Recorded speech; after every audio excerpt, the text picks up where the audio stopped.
वाट मी आई आहे. आई आहे. आई आई आई मम्मी मम्मी आई आहे. आई नाही. थोडीशी शांतता ठेवा, थोडीशी. मी आई आहे. पहिल्यांदा हातात छोटंसं बाळ आलं तेव्हा जग वेगळंच वाटलं. त्या छोट्या हातांनी माझं बोट धरलं आणि मला जाणवलं आता माझं आयुष्य फक्त लेकरासाठी आहे. रात्रभर झोपायचं सोडलं, भूक लागली तरी खायचं विसरले, कारण मला फक्त तिचं रडणं थांबवायचं होतं. बाळ हसताना तेव्हा सगळं दुःख नाहीसं होतं. पहिल्यांदा ती चालली, धडपडली, पडली, पण मी तिला उचललं, धीर दिला. तेव्हाच ठरवलं माझी मुलगी कधी पडली तर ती उठवायची जबाबदारी माझीच आहे.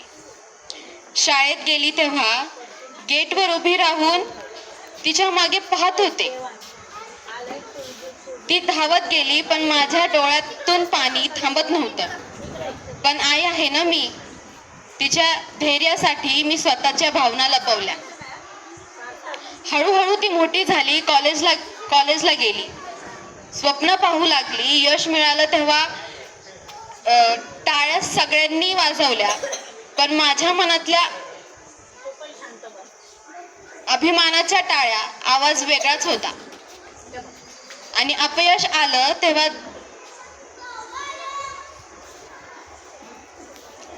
जेव्हा अपयश आलं, जगानं पाठ फिरवली, पण माझ्या पाठीवर आधार कायम होता, कारण मी आई आहे. आणि आज माझं लेकरू लग्नाच्या उंबरठ्यात उभा आहे. माझं लेकरू लग्नाच्या उंबरठ्यात उभा आहे. घरात सगळीकडे गडबड आहे, दिवे लागले आहेत, सगळे नाचतायत, पण माझ्या मनात मात्र एक वादळ आहे. हीच मुलगी जी माझ्या मांडीवर डोकं ठेवून झोपायची, जिला माझ्या हाताची भाकरी गोड वाटायची, ती आता दुसऱ्या घरात जाणार आहे. मी पाहते सगळे तिला समजावतात, सजवतात, दागिने घालतात, आणि माझ्या डोळ्यासमोर मात्र तिच्या लहानपण उभं राहतं. आज ती नवरी दिसते, पण मला अजूनही ती माझी 5 वर्षाची गोड मुलगी वाटते. उद्या सकाळी तिची खोली रिकामी असेल. तिच्या हसण्याचा आवाज या भिंतींना ऐकू येणार नाही. तिच्या हसण्याचा आवाज या भिंतींना ऐकू येणार नाही.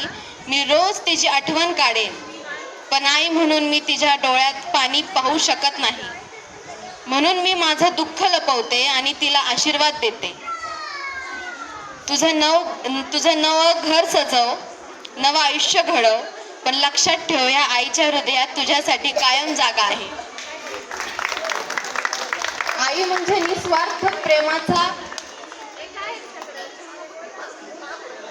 मूर्तिमत रूप आहे. तिचं आयुष्य तिच्या लेकराभोवती फिरत असतं. मुलगी लग्न होऊन दुसऱ्यांच्या घरी जाते, पण आईच्या हृदयात मात्र ती कधीच मोठी होत नाही. आजपर्यंत मुलींना